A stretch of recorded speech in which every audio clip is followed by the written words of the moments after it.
یه داستان تکان دهنده ای که یه روزی ابوذر غفاری از دهانش در رفت رضی الله عنه به بلال گفت یا ابن السودا، ای سیاه زاده. سبحان الله. به بلال گفت ابن السودا یعنی کسی که مادرش سیاست، سیاه پوست. بلال سرش انداخت پایین. بلال قوی بود، میتونست بزندش ولی برخورد نکرد. خبر به رسول الله صلی الله علیه و سلم رسید. ابوذر شرمنده شد. میگفت بلال دستم به دامنت، حلالم کن. اون سکوت کرده بود، بخشیده بود. خب به انتقام نداشت. تا اینکه رسول الله صلی الله علیه و سلم با این لحن به ابوذر گفت یا اباذر ابدع الجاهلیه و انا بین اظهرکم. این نعره های جاهلیت، شعارهای جاهلیت، این صدا زاده است، اون فقیره، اون فلان، اون از قبیله اونه، این لقب اونه، اون لقب القاب، ولا نعوذ بالالقاب، بئس الاسم الفسوق بعد الايمان. کرامت انسانی مال همه است.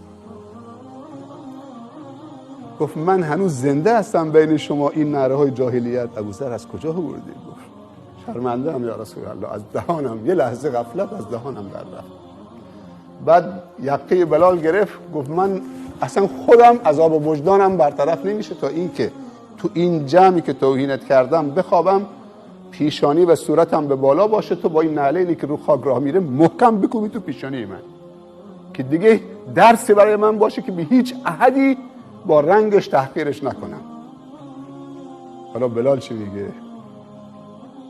گفت یا اخی اباذر لم اکن لاطأ باقدامی علی وجه سجد لله. من کسی نیستم که با این نعلینی که رو خاک راه میره بذارم بر پیشانی که برای خدا سجده میکنه. حالا تو یه چیزی گفتی از دهان در رفت. سبحان الله. هم دیگه رو تو آغوش گرفتن.